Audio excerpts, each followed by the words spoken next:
শাপলা চত্বরে হেফাজতের সমাবেশে আইনশৃঙ্খলা রক্ষাকারী বাহিনীর গুলিতে বুয়েটের শিক্ষার্থী রেহান আহসানের মৃত্যুর ঘটনায় অভিযোগ দায়ের করলেন তার মা।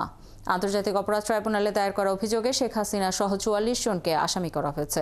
তৎকালীন স্বরাষ্ট্রমন্ত্রী, আইজিপি, র্যাব মহাপরিচালক ও ডিএমপি কমিশনারকেও অভিযুক্ত করা হয়েছে। আরও জানাচ্ছেন সৈকত সাদিক।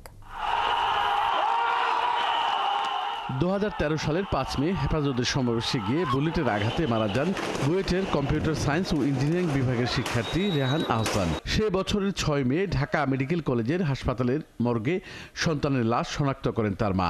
তিনি বলেন, সাবেক ফ্যাসিস্ট সরকারের আমলে অভিযুক্ত দূরের কথা, হেফাজতের সমাবেশে গিয়ে ছেলের মৃত্যুর কথাটাও বলারও সাহস ছিল না তার।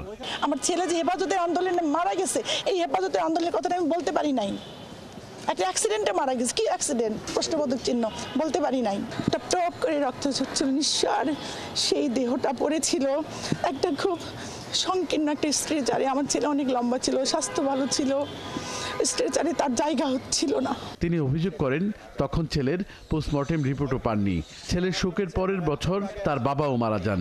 একমাত্র ছেলেকে হারিয়ে গেল ১১ বছর। কিভাবে শিক্ষিকা মায়ের দিন কেটেছে, দুর্বিষহ সেই স্মৃতিচারণ করেন রেহানের মা। দাবি জানান ছেলে হত্যার বিচারের। আমার ছেলের লাশটা কোনো রকমের নওগাঁ পর্যন্ত পৌঁছে আমাকে চাপ দেওয়া হয়েছিল, তাড়াতাড়ি দাফন করে ফেলেন। ঘরে শূন্যতা, সব জায়গায় শূন্যতা।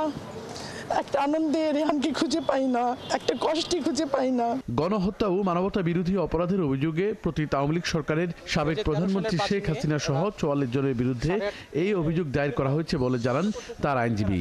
প্রথম অভিযোগ যাচ্ছে তৎকালীন প্রধানমন্ত্রী শেখ হাসিনা, তার নিরাপত্তা উপদেষ্টা তারিক সিদ্দিকী, তৎকালীন স্বরাষ্ট্রমন্ত্রী ডক্টর মহিউদ্দিন খান আলমগীর, তৎকালীন পুলিশের আইজিপি, র্যাবের মহাপরিচালক, ডিএমপি কমিশনার বেনজির সহ আমরা মোট ৪৪ জনের বিরুদ্ধে অভিযোগ দায়ের করেছি এবং সাথে আরও অজ্ঞাতনামা আছে।